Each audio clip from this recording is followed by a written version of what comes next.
So we can talk about success and we can talk about leadership. And is it linked? What is the book you are reading again? What is it called? The two of the books from the same guy. The Rules of People and the Rules of Work. Richard Templar. Yeah. Yeah, I think his way of seeing people, seeing the world, seeing different things like money, life in general, relationship, they are very similar to you, but he's more manly, you know, he's like a man, he's like driven, he's like ambitious, that kind of thing. I have a secret. I'm very driven, but you know what? I toned it down. I had to tone it down because the way I was driven was the male way, and the male way I burnt out.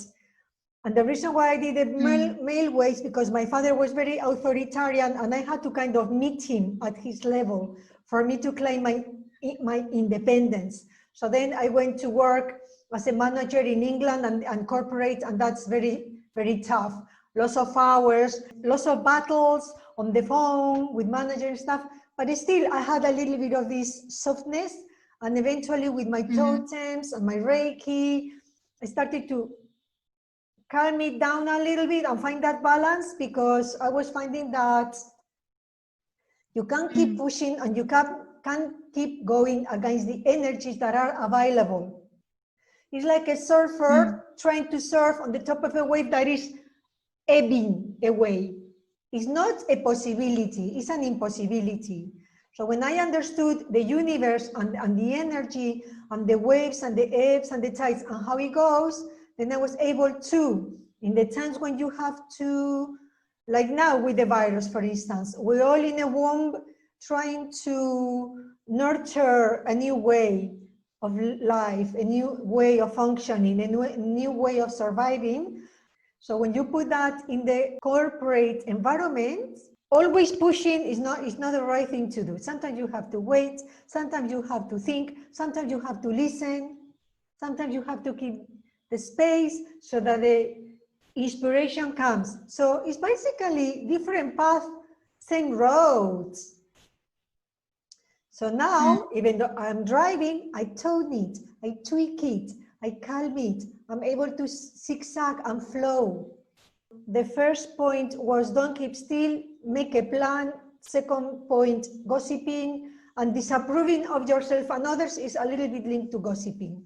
So as I was there in corporate, I had to learn that the first thing you need to do is learn to stand alone. So all that gossiping, trying to put other people down, is a hidden competition so that you can feel more powerful or on a better stance, making other people look worse. But that always backfires.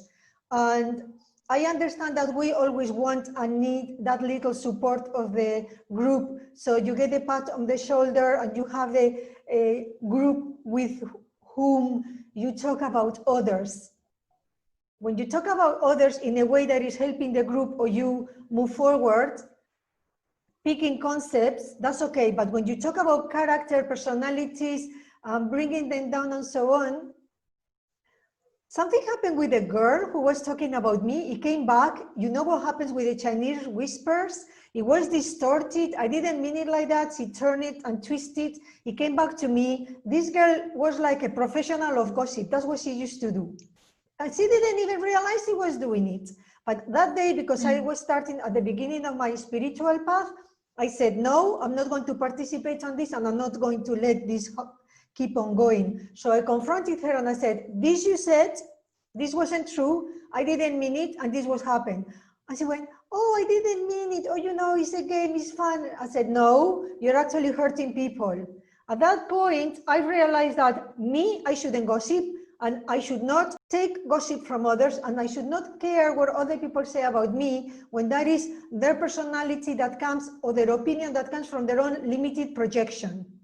So that was a valuable lesson. I don't particularly remember the details, but I learned that I must keep out of those dirty waters, toxic waters of gossiping or demeaning other people, because if they don't work, and second, it comes back to you.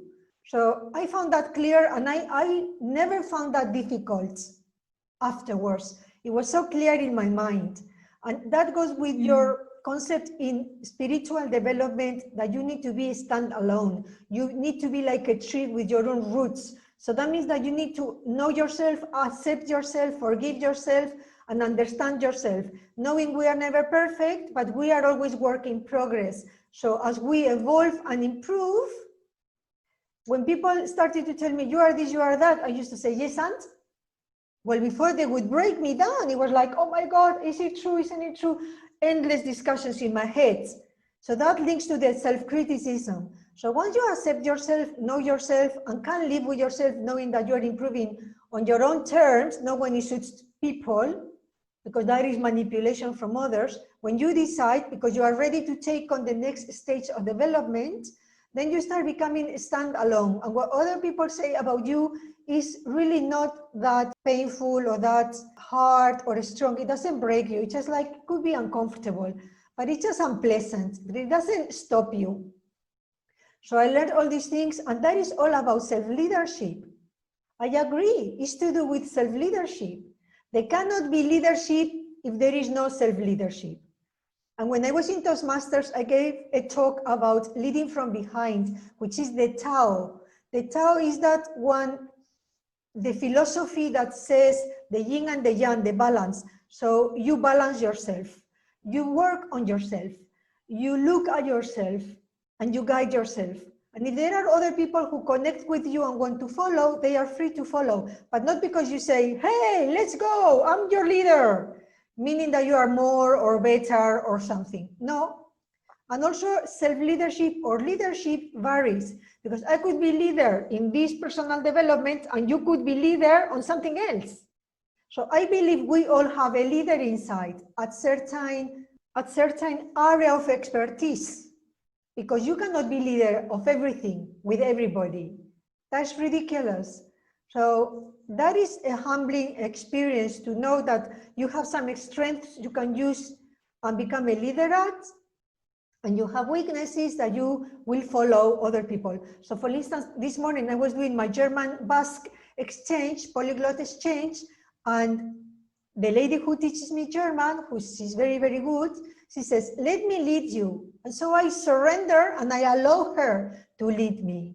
And then she says, I have some people who are executives who I'm teaching, and because they've been speaking German wrong for a long time, now it's very difficult for them to learn the grammar right. But when I ask them, they cannot humble to the point where they release their control so that I can teach them.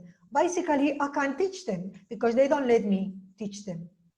So can you see when I'm talking about leadership, there are connotations of softness within the strength, yin within the yang, allowing the times to dictate when you act and when you stop. It's a lot of timing, a lot of sensitivity, a lot of intuition. You can only develop that when you spend periods of time not doing, just being. People find it very hard because they think a leader must act efficient, be strong, and always know what he's doing. We are humans. Sometimes you don't. Sometimes your group leads you to lead them, or you cooperate in a way you work together.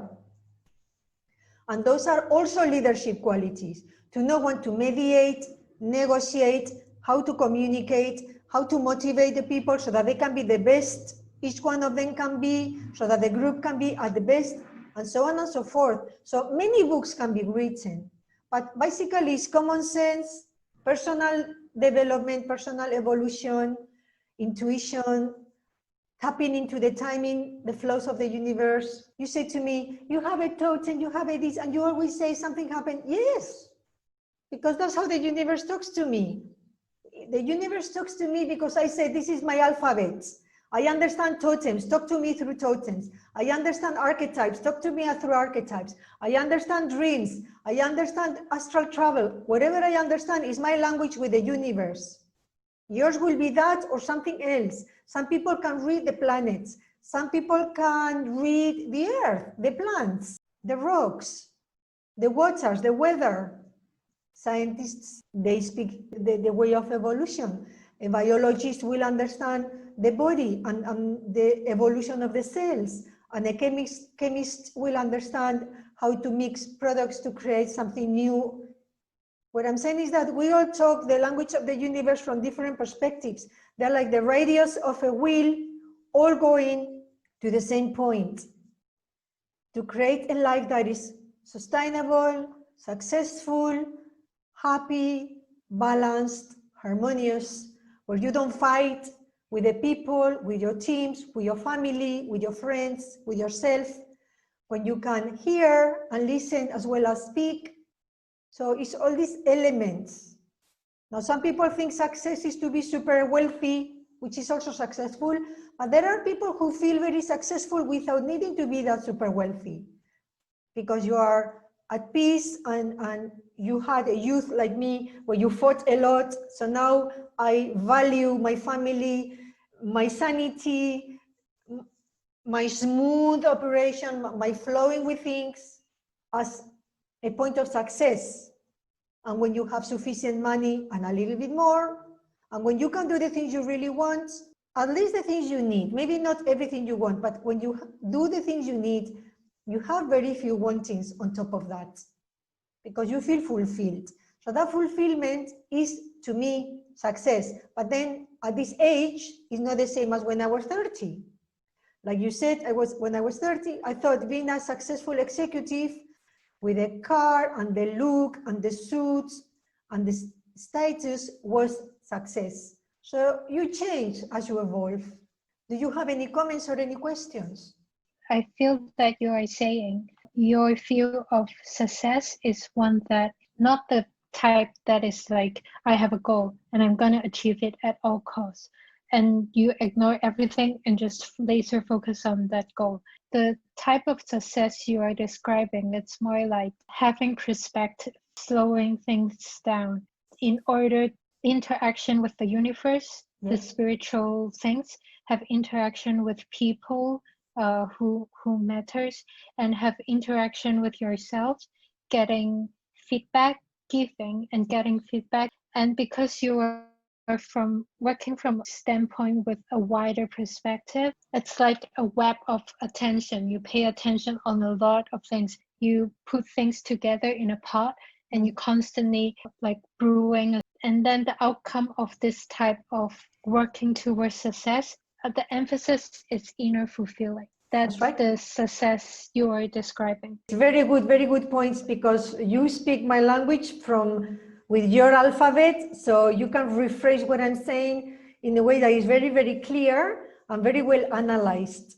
Now, I do focus on a goal, but what I'm capable of doing, which I wasn't capable before, is see the goal and be willing to wait to the right time to get it, to flow and meander until I get it, to never consider it failed or non-achieved, because I'm going to get it. No matter what, I'm going to get it. So my focus is solid. I'm never going to give it up unless I decide I give it up. But what I'm not prepared is what you just said very well at the beginning. No matter what, it will matter. It becomes matter. If I focus with the exception of everything else, it's very likely I will miss out on things. I will miss out signs. I will be blinked like a horse with the blinkers on. I will make it one line, one straight line. The universe does not move in straight lines. I will miss out things I need to get out, to cover, to learn, to gather, go back in, another stretch, go out again. So I'm prepared to play the rules of the universe, not the rules that I want to impose on everything. That is control, and that doesn't exist. So when you learn that lesson, sometimes you can speed up and sometimes you can slow down. But when I was 30 and I was in the office, I was frustrated because you thought you had to get from A to B, and if you didn't, you were a failure, you self-criticize. That was one of your points, self-criticism. I was really hard on myself. when you are very hard on yourself, you can't succeed, because even if you succeed, you fail. You achieved that thing you wanted, but you have failed because you're still not happy. So you then need another, and another, and another. And that ambition is consuming, it consumes you. And if you are consumed, the word itself says you are not going to get there to the final line. What I have learned is that you keep progressing, you do the harder things, you do your diplomas, you do your achievement, you do your jobs that you wanted, and then at some point you start plateauing a little bit. You've done it, you don't need to do more of that, but what you work towards is being of service, helping others, expanding, opening up, giving what you have received. It flows naturally. It's not money in the center of your mind. It's much more than that. It's dignity, empathy, compassion, love, cooperation, arriving in one piece, no arriving broken like I have done, burning out 3 times by pushing myself to the extent that your body can't cope. So you are basically imploding. Then you get executives at 40, 45, 50 with a heart attack. They spend their life, 20 years of their life working for someone else to get good bonuses, and now they cannot even enjoy their families. That is, if they don't get divorced or stuff like that. So all those life crises, I also got divorced. All those life crises are teaching you that you are not following the right path, that your path is not sustainable. And even though I don't consider that to be a failure, I consider it to be a lesson. So for me today, the failure doesn't exist. It just means that it will take me a little bit longer to get there, but it doesn't make me unhappy. I am as happy whether if it takes me 3 months or 50 years, because it's work in progress. And every little step in itself is an achievement. So by considering the little steps in themselves as achievements, as a progression, as moving forward, and as you keep doing that, you automatically start releasing things that you realize they are not for you anymore. You start simplifying. For instance, this week, for about 15 years or longer, I've been working with my totems, 80 cards, 80 totems, plus a little bit extra here and there. So then I put my totems in my 12 houses of the horoscope with the archetypes from Caroline Myss. And I've been working on that for about 8 years, 10 years. And suddenly this week, everything that comes to me is whale. Look, I'm wearing a whale tail, whale. The scribers, the historians, DNA, hearing higher frequencies, is in my author house, in my values house. And my archetype with the totem is whale. You know that sound communicates in water 4.5 times faster than in air. So communication can reach further. And look at the size of the brain. And they also clairaudience, because of the frequencies they can hear, the sounds. And on the other hand, I've got the author, the artist, the weaver, the creator with words. And suddenly, I'm letting go of all my other 11 totems and focus on just the one, which means that I just, at this moment in my life, after all these years, standing at the doorway of the whale, DNA, researcher, author, writer, ready to step into a focus that is sharper, because I've already integrated all the lessons of all the other archetypes and totems. It's taking me like 23 years in total. I never even thought I would get here. I was always chasing after a dream that didn't know it was real, or I could actually get it, or it actually existed. Suddenly I'm there. And I don't even know how I'm there. It's just been doing like an ant, a little step at a time, non-stop, releasing. And now I just told you that I had a dream with a frog. And I told you that's clearing and releasing. And I said to you just now, picking up the signs, clearing, hearing, sensing in the skin, the rain, and croaking or singing as the rain arrives. It's all about metamorphosis, because the frogs are able to work in the waters, which is emotions, and on the land, which is reality. And now I'm just, by talking, I am consolidating the dream, and I'm explaining to you, and I'm explaining it to myself, that that dream means that I am narrowing my focus and starting on a path of a specialization, still further specialization that I've done in the past.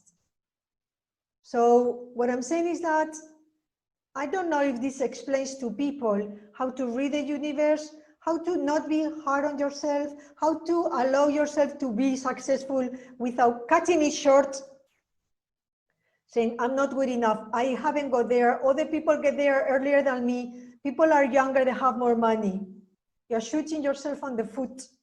You're stopping yourself from getting where you could get if you were not narrowing your vision that much and you were able to enjoy as you walk. Of course, we don't know that when we are young, because not for nothing. We have a saying in Spanish, the devil knows more for being old than from being a devil, which means the age is the wisdom of the times. And that is also well, the wisdom of the times. So that's what you are collating, gathering, integrating. And that's what I was saying to my friend this morning. When you are in your 50s and 60s and 70s, you become a better service to society because you got all the consolidated wisdom that is forged with the fire of the crying and the transmutation of the heart that's learned to suffer and is broken open and learns compassion. And you know, and you understand beyond the mind that we are all on one, and there is not comparison. You have in your youth the passion and the strength and the power of the energy. But if you can channel that, your Kundalini through the years, you can actually gather a knowledge and a wisdom that is different in nature, but is easier to transfer, easier to communicate, easier to share, because the ego is no longer involved. You've been knocked behind your knee so many times. By the time you knee and you bow, then you open your crown chakra. You are in touch with the universe. You've bowed. When you are young, you don't bow at anything. It's me, me, me, me, me, me, me. Me first, then me, and then afterwards me. But it's only because that's all what you understand. It's not wrong or right. That is all you are able to grasp. Me, me, me, me, me. And then you start learning to walk on other people's shoes. And then you become an elder. And that's not to do with age. You could be 40, you could be 30, you could be 20, you could be 80. An elder, the protector of the others, the guide of the others, the teacher of the others, the master, the crone, the wise person. Is so satisfying, harmonious. It's so much love. There is so much nurturing. There is so much everything that is like a garden that is being tended to for so long that you just have the flowers you want and just the pleasure of looking at them, talking to them. And I don't do gardening, but I can imagine a gardener who's been spending time taking the weeds out and deciding what they want in that garden. It's just the pleasure of, and you realize that at the end of your life, that's all that was important, which simplifies. But then with that comes the clearing of your family's traumas, your ancestral traumas, your clan, your tribe, your family. As you clear that, you release your weight. And when you have no weight, you walk light.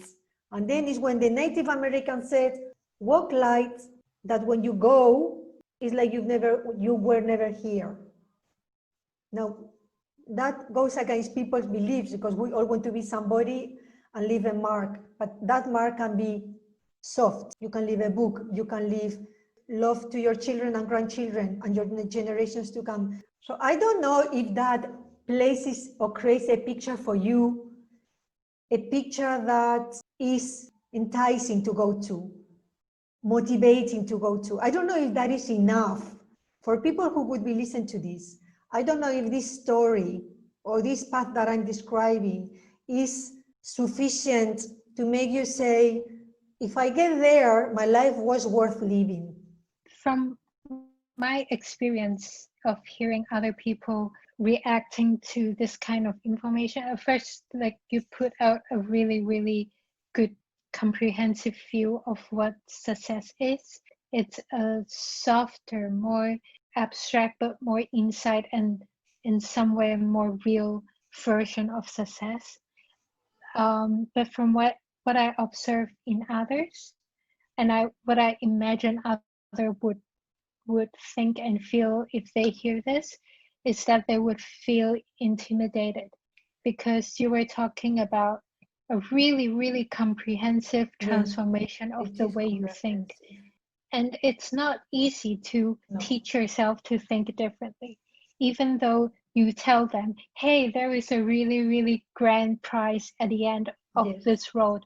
And the more you go, the greater this prize is going to be. And you don't even have to go that deep, that path, to start seeing the reward. That's right. But the initial change of the way you think, it's so difficult. I think people know what you say is right at whatever level, but they kind of mentally blocked it because they know it's difficult. So they would start to give excuses. But I think a very interesting thing is, I know I feel that most people know that you're right. That if they really ask themselves and they're being honest to themselves, they will know this is the ideal way of living. This is actually what they want, but they are too afraid to admit it because the effort involved is, like you said, always like it's not the faint of heart. So, it's not for the faint of heart. But you know what? It's the future, because the earth cannot take anything else than this. The way of the competition is over. We are killing ourselves literally, and the earth is not going to stand for it. So we make the change and the transition slowly. There are plenty of resources out there, but I don't see there is another way to move towards the future in a way that's sustainable. And everything else that is good starts from there, from what I've just described, from you. This was amazing how you rephrase what I say, which sometimes I hear myself and I know I'm saying the right thing, but I don't know, are people actually hearing it or picking it up? Is it the right vocabulary or the right level? And so that's why I like hearing you, because then I know I made sense and you got it. So if you get it, I think other people will get it. I think the reason why I get it is because on some level, our minds work the same way. So if I just relax, I can get the picture behind. That's what it is. And what I find is that when people release their resistance, they start hearing me. And it doesn't matter what age. I can talk to a child of 5-year-old. I can talk to my students, 14, 15, 16. First, they fight me. Then they start relaxing because they see I'm consistent, I'm persistent, I penetrate, I break through. And when they realize that the way they are doing it is not giving them the success they wanted, they start releasing their resistance, and like they release the resistance, they start hearing me, and then they start enjoying, and then they start wanting to come to my lessons, and it takes about 4 to 6 months. So towards the end of the year, the second part of the year, people come together to some kind of start very disjointed. Then my class becomes very in the middle. So anything between 60 to 80%, and everybody's in that bracket. And somehow the personalities merge and people start working together, flowing, and everything becomes smooth. And then I don't really have to teach them, they teach themselves. So the work that I actually do is to not allow their manipulations to play with me, and to guide them, putting those sidelines very strongly and guide them through this path in that direction. I always describe it runway towards the planes with the lights on both sides. So there are 2 lights on both sides, and the planes all come in the same direction and go in the same direction. And that's what happens with everybody that meets me. They try to come in every direction and crash. I said, no, that way, that way, that way. And eventually, because I've got that much force, that much strength of energy, that much intensity, I break them down. I wrap, I break them down, and eventually, as they are broken down, the resistance is released, and now they start learning very fast. Thank you so much, Jenni. Yeah. Thank you for you too. Just listening to you, I learn from you, and vice versa is wonderful. Yes, it is.